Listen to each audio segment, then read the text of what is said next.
Welcome to Dark Tower Month 4 Comic a Day, and I'm doing things a little differently this month. We're over halfway through this run of videos, so by now, you should know that this month, I'm featuring my partner in crime, Criff. I'm running out of witty one-liners. From the Bard and Criff vlog, where we have some videos up, only a couple right now, but we're working on getting some random fun out of the way. Format is a bit looser with analysis throughout the recappy bits this month, so massive spoilers are massive for everything Dark Towers related. You've been warned.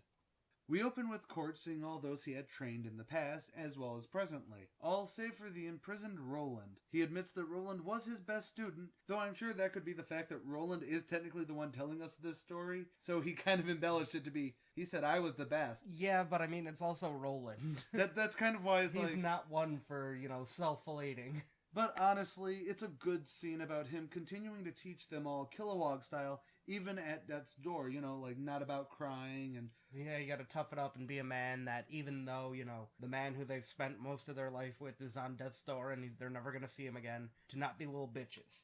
Basically. Of course, we then hop over to the bloated corpse of Robert, father of Cuthbert. Chris, Lane's dad, reveals that the slow mutants were given the poison darts by Martin. And then they make a makeshift stretcher to carry Robert's body back to Gilead. It's actually a really nice thing of, at least we're going to bring his body back. Right, for the honor of a gunslinger, Exactly. He died in battle, we're gonna just haul his ass back. But screw that, let's go back to Court's deathbed. Eileen comes in wearing a dress, which surprises Court and probably everyone else. She apologizes for never being a proper Gilead woman and all this, and how she would, if it would give him another days to live, she would forswear ever becoming a gunslinger, which pisses Court off because he's like, no, you're damn good at what you deserve to be a gunslinger. You and any other strong-willed woman. It's not our fault that these ways are backwards and make no sense. Damn whitey! No, damn ready. Long live the white. Oh, God. If you'd like to hear an even funnier version of that joke, go over to Bard and Criff vlog and watch our first podcast, which is on Dark Tower quizzes, where Criff decides to turn around and bring up the fact that... It's really bad when your good guys are just known as the white. Warriors for the white, white daddy, all these things and more. So everyone who's actually listening to this whole rant, thank you for being a Patreon member. And with that, Court starts to seize and then dies. Eileen is distraught, but her heart is now firm in becoming a gunslinger, and she storms out, partially because Cuthbert is a jackass. Largely in part to the fact that Cuthbert's a jackass, and she almost kills him. Over with Shimi, he's in the heart of Gilead in this grove of trees, hiding. He and his mule decide to go take a nap while they're waiting to figure out what to do. Yet hidden in the bushes, slow mutants peer out, ready to pounce. Shimi just can't catch a break. Shimi does seem to be the unluckiest rabbit's foot ever. Over with Elaine and Cuthbert, they're kind of talking about Eileen, how, and even Cuthbert goes, well, I could always just marry her, huh? And then Elaine's like, no, she'll kill you. Then herself. She will murder you before you even finish the proposal.